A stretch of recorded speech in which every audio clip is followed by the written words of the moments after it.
10th class के छठे अध्याय त्रिभुज की इस वीडियो में हम चौथी प्रमेय हल कर रहे हैं। चौथी प्रमेय है हमारी, यदि दो त्रिभुज की संगत भुजाएं समान अनुपात में है तो वे त्रिभुज समान कोणिक होते हैं। जस्ट जैसे हमने प्रमेय नंबर 3 इसकी प्रूफ की थी, बिल्कुल उसका अपोजिट है। यानी कि प्रमेय नंबर 3 में हमने एस प्रॉपर्टी को प्रूफ किया था। प्रमेय नंबर जो 3 थी हमारी, उसमें हमसे कह रहा था यदि दो त्रिभुजों में संगत कोण समान हो, यानी कि जो कोण है वो समान कोणिक हो तो संगत भुजाएं समानुपातिक होती है। इसमें जस्ट अपोजिट है। इसमें हमसे कह रहे थे दो त्रिभुजों की संगत भुजाएं समान अनुपात में हो तो वह त्रिभुज समान कोणिक होते हैं। यानी कि हमने इसमें जो प्रमेय नंबर 4 है, इसमें हमने ए प्रॉपर्टी को प्रूफ करना है। 3 में हमने एस प्रॉपर्टी को प्रूफ किया था। तो जो आकृति है लगभग वो सेम है क्वेश्चन नंबर जो प्रमेय नंबर 3 और 4 की। तो सबसे पहले इसने हमें दिया हुआ है एबीसी और डीईएफ की संगत भुजाएं। दो त्रिभुज है हमारे, एक एबीसी है और एक डीईएफ है, जिसकी संगत भुजाएं समान अनुपात में है। यानी कि जैसे इसी में समझ लेते हैं एबी बट्टे डीई, बीसी बट्टे ईएफ और एसी बट्टे डीएफ, यानी कि तीनों भुजाएं समान अनुपात में है। और प्रूफ करना है हमने जो संगत कोण है वो बराबर होंगे। जैसे ए जो एंगल है वो डी के बराबर है, बी एंगल ई के बराबर है और सी एंगल एफ के बराबर है। ये हमने प्रूफ करके लाना है।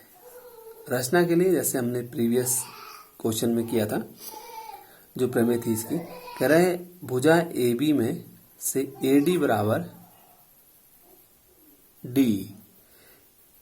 जितना हमारे पास डीई है उतना ही हमने इसमें एपी काट लिया है। और बिंदु पी से, जो बिंदु पी है, इससे पी क्यू पैरेलल बीसी रेखा खींची जो एसी को बिंदु क्यू पर काटती है। अंतर इतना ही है, प्रीवियस में हमने एपी और ए क्यू इस प्रकार खींचे थे कि एपी जो है डी के बराबर है और ए क्यू जो है डी एफ के बराबर थी।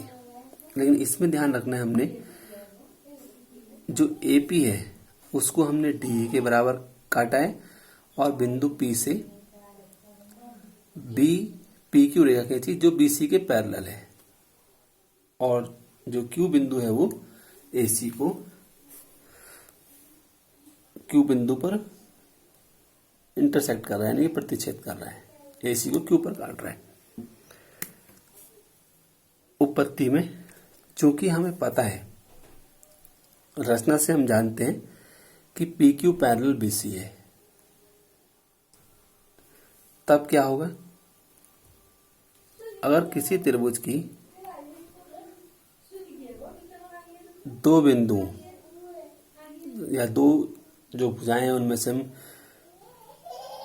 स्थित किसी दो बिंदु को मिला देते हैं तो तीसरे के समांतर होती है। लेकिन यहां पर क्या है, हमें पता है पी क्यू पैरेलल बीसी है। अगर ये रेखा इसके समांतर है तो जो रेशियो होगा वो आपस में बराबर होगा। तो ए पी बट्टे पी बी बराबर होगा ए क्यू बट्टे क्यू सी। ये हमने थेल्स प्रमेय से जान लिया है। थेल्स प्रमेय जो पहली प्रमेय थी हमारी वो यही थी कि अगर हम किसी त्रिभुज की दो भुजाओं के परिस्थिति बिंदु को मिला देते हैं या तीसरे के समांतर कोई रेखा खींचते हैं तो वो उन दोनों भुजाओं को समान अनुपात में विभाजित करती है। तो तीसरे के समांतर रेखा हमारी पी क्यू पैरेलल बीसी, जिसका जो शेष बची हमारी ए बी और ए सी की रेखाएं वो ए पी पी बी बराबर ए क्यू क्यू सी होगा। अब हमने इनको रिवर्स कर दिया। यानी पी बी बट्टे ए पी बराबर क्यू सी बट्टे ए क्यू किया और दोनों तरफ इसमें 1 प्लस कर दिया।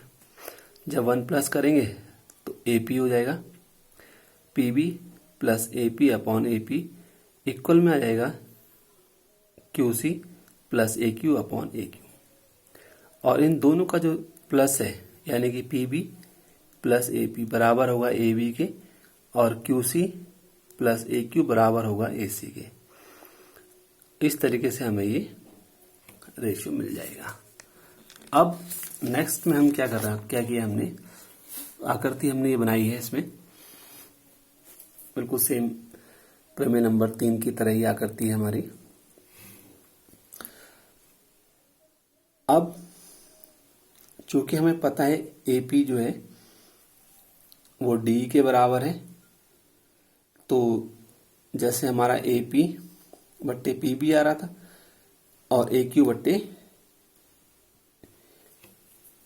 ए सी बट्टे ए क्यू, हमने इसको रिवर्स कर दिया था।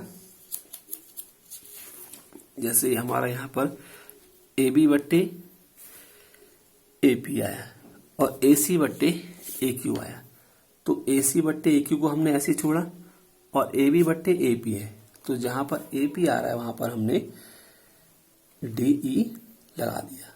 ये हमने कहां से किया है, रचना से, क्योंकि हमने ए पी को उतना ही काटा है जितना कि डी है, तो ए पी की जगह हमने डी लगा दिया और ए बी बट्टे डी बराबर ए सी बट्टे ए क्यू। अब ए क्यू हमारा किसके बराबर है, डी एफ के। ये हमारा गिवन है। तो इस तरीके से हमें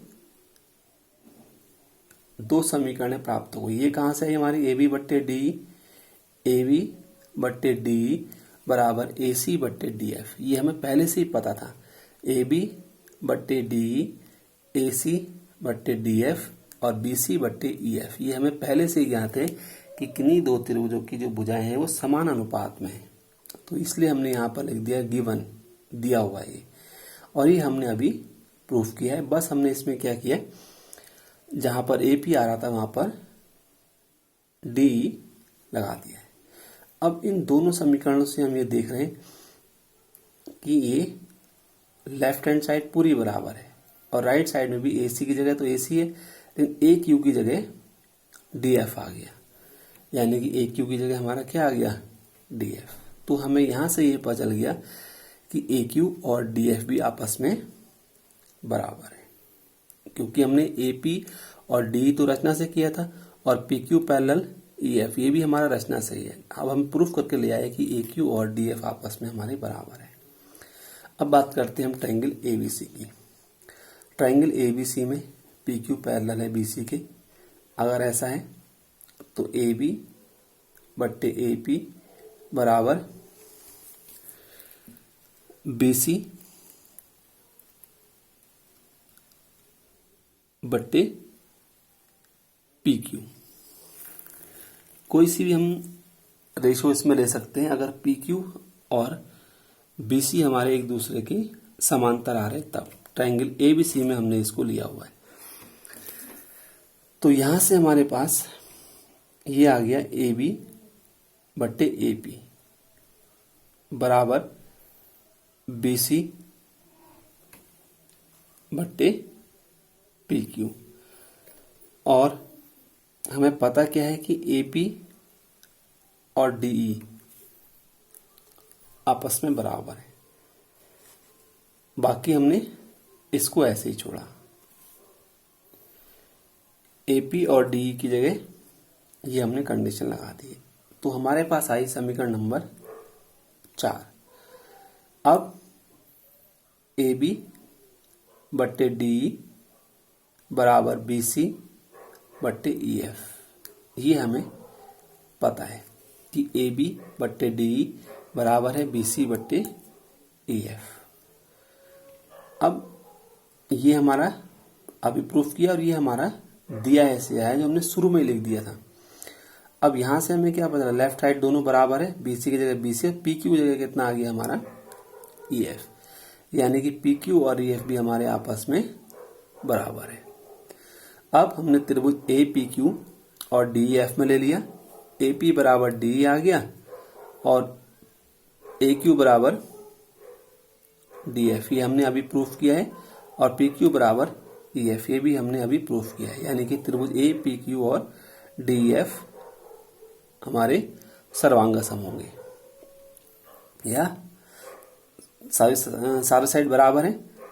इसका मतलब जो पी ए क्यू है वो एंगल डी के बराबर होगा, ए पी क्यू बराबर एंगल ई के होगा, और ए क्यू पी बराबर एंगल एफ के होगा।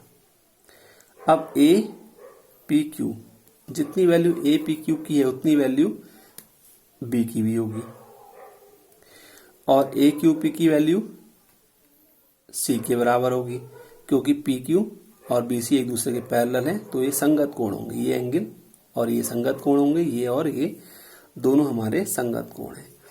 अब यहां से हमें क्या पता चला कि कोण ई और बी लेफ्ट साइड इन दोनों की बराबर है, इसका मतलब ई और बी बराबर है, और एफ और सी ए क्यू पी और एफ और सी, इसका मतलब एफ और सी बराबर है, और ए और डी हमारे पहले से ही बराबर सिद्ध हो गए हैं। ए और डी वैल्यू ये है, डी ई एफ और बी और सी ये दोनों बराबर आ गए। अतः इनके जो संग ए हमारा डी के बराबर आ गया, एफ सी के बराबर आ गया, और ई बराबर आ गया बी के, यानी कि त्रिभुज ए बी सी और डी एफ हमारे समान कोणिक होंगे। इस तरीके से हमारी ये जो चौथी प्रमेय है ये प्रूफ हो जाती है ए प्रॉपर्टी से। नेक्स्ट वीडियो में हम इसकी अगली प्रमेय 5 को प्रूफ करेंगे।